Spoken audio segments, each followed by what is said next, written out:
Forget the billionaires you see on magazine covers. Their fortunes are pocket change compared to what hides in the shadows of London's power. Behind guarded gates and nameless corporations lies a tier of wealth so vast, so secret, it shapes the city itself. These aren't businessmen, they're dynasties. And tonight, we're pulling back the curtain on the Arab families who quietly own pieces of London's very soul. Finance and Middle Eastern commerce commands immediate and profound respect. We are talking about one of the United Arab Emirates' most established, most influential, and most respected business dynasties, the Al Gore family. With a family fortune that currently hits a staggering figure of around $4.2 billion. The Al Gores are not merely participants in the Emirati economy, they are a foundational pillar of it, and their influence, built over decades of shrewd and steady enterprise, extends right into the very heart of London's world-renowned financial district. The story of this empire begins, as many do, with a visionary patriarch.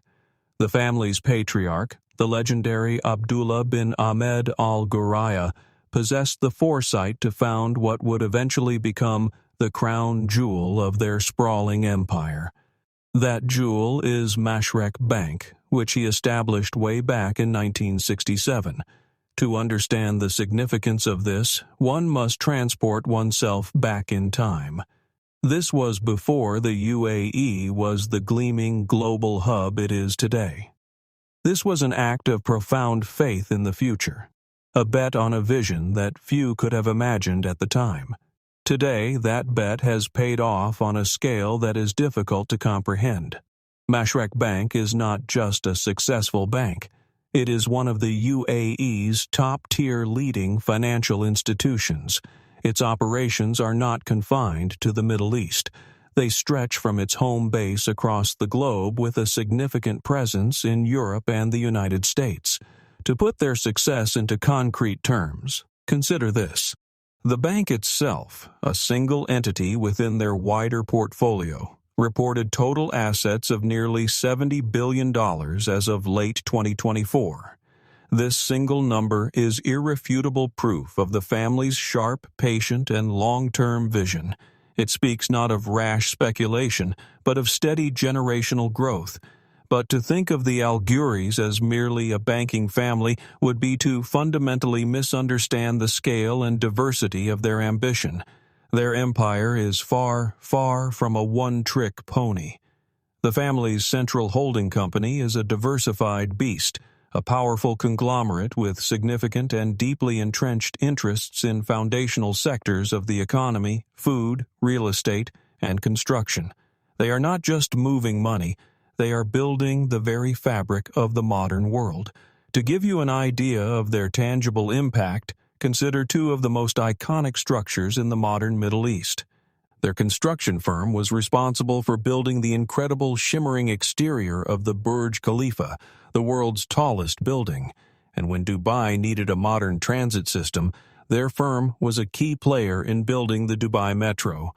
This is a family that literally builds the world they operate in, shaping the skylines and the infrastructure that defines their home. So how does a city like London fit into this grand global strategy? Where is the connection between the deserts of Dubai and the financial lanes of the city of London? The connection is forged through the very arteries of global finance. Mashrek Bank, their crown jewel, runs a major strategically vital branch right in the city. They use London as their indispensable gateway to the vast and complex European markets. This is not a passive presence. It is an active, dynamic operation. This London branch allows the family to service their extensive list of high-net-worth clients from around the world. It is the hub through which they handle massive cross-border international deals, plugging them and their immense capital directly into the United Kingdom's powerful financial ecosystem. Their London office isn't just a satellite, a token presence on a map. It is a strategic outpost, a listening post, and a command center for their European ambitions. The Al Gore family, therefore, represents a different and more subtle kind of power in London. It's not the flashy, headline-grabbing power that comes from owning a famous football club or a landmark hotel. Theirs is the deep foundational structural power that comes from being a key integrated part of the city's most important industry, its banking system.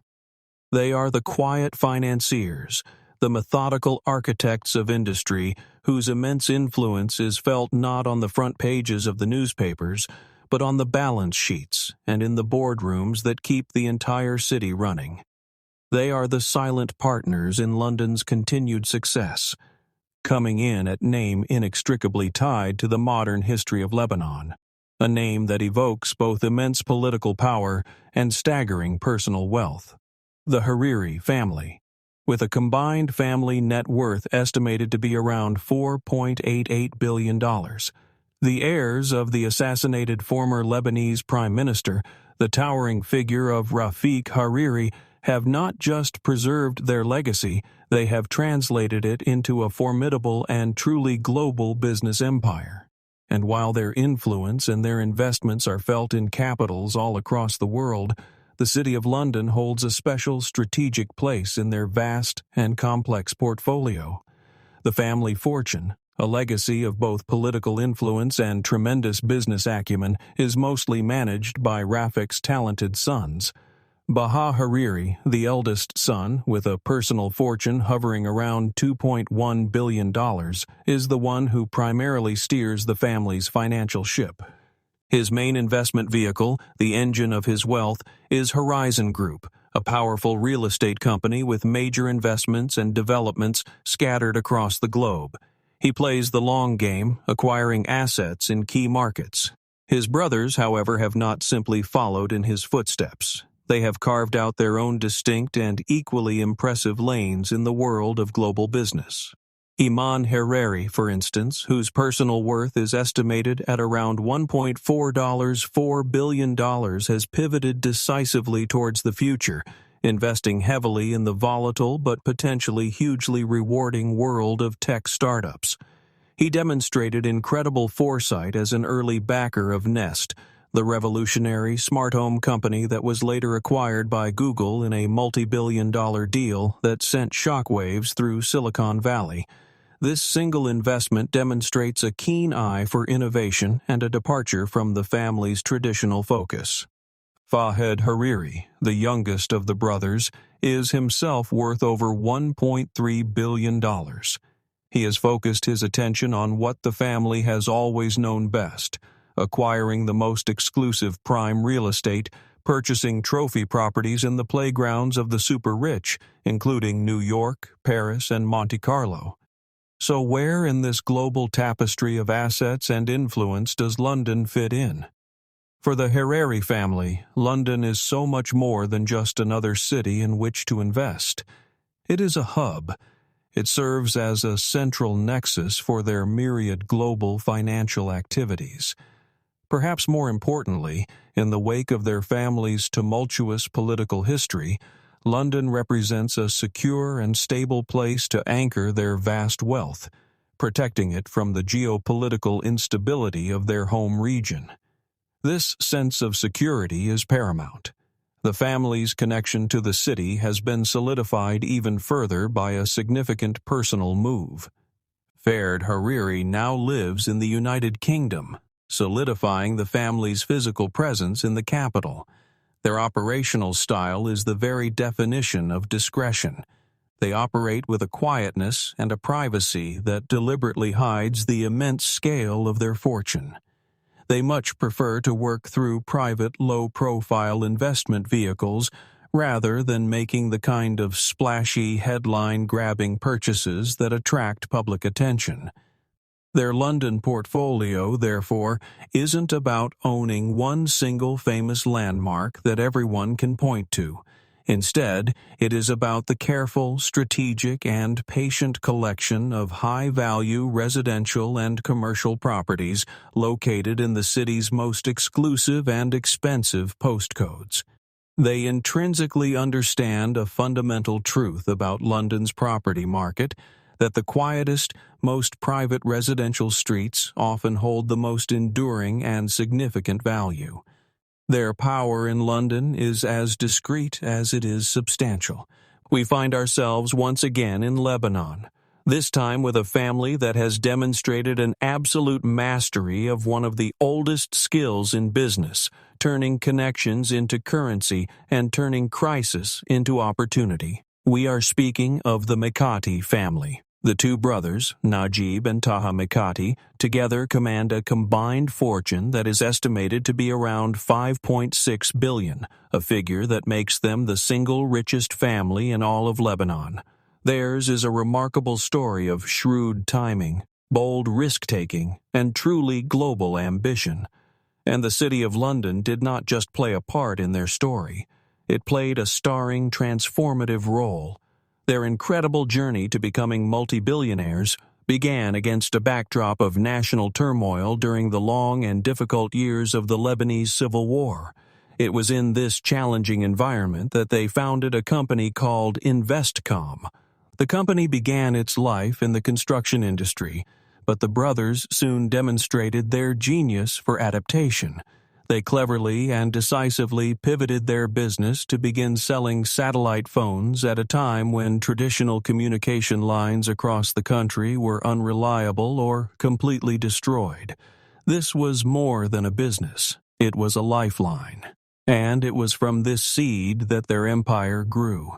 This initial venture blossomed into a massive and highly successful telecommunications company which went on to build vital cell phone towers across emerging markets in Africa and the Middle East.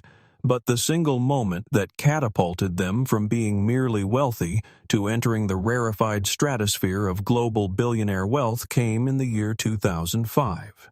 In a move that was seen as incredibly bold at the time, they decided to list their company Investcom on the London Stock Exchange.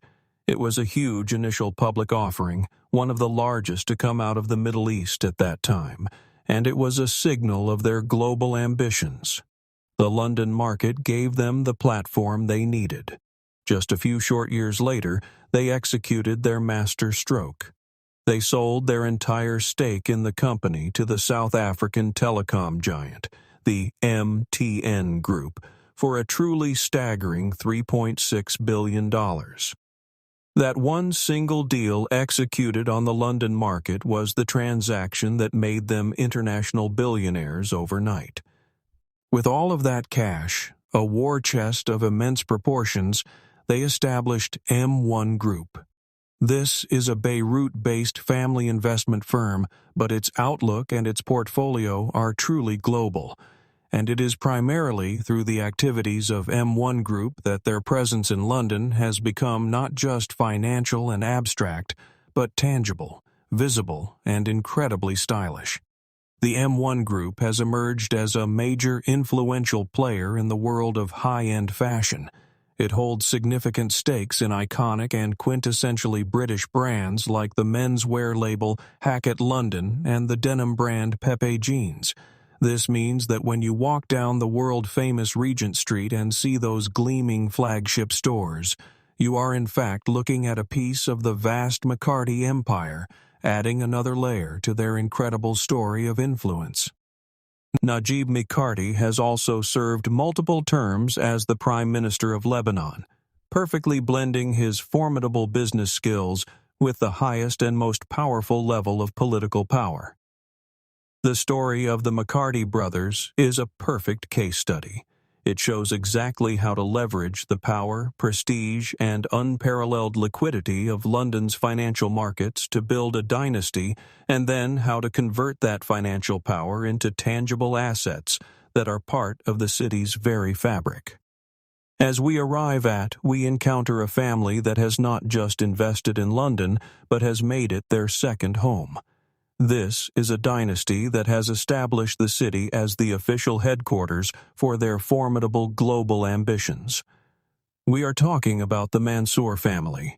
Originally from Egypt with a combined net worth that is currently estimated to be approximately $5.8 billion, this powerful dynasty isn't just visiting the city. They are deeply and strategically embedded in London's financial, social, and even political life.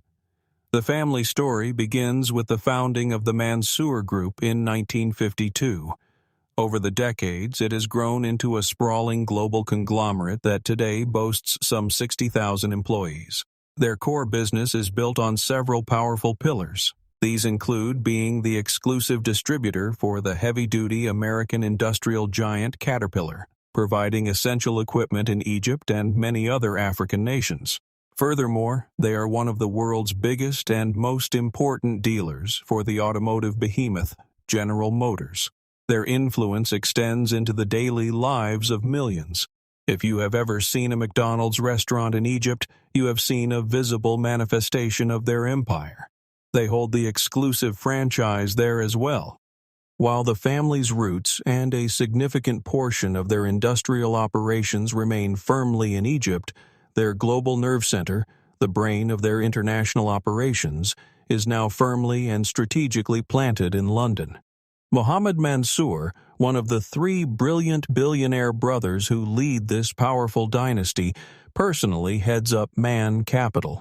This is the family's private investment arm, and he runs it from a discreet, unassuming London office. From this strategic London base, he actively manages a multi-billion-dollar portfolio that includes savvy, forward-thinking investments in some of the biggest names in the global tech scene, such as the music streaming giant Spotify and the hospitality disruptor Airbnb.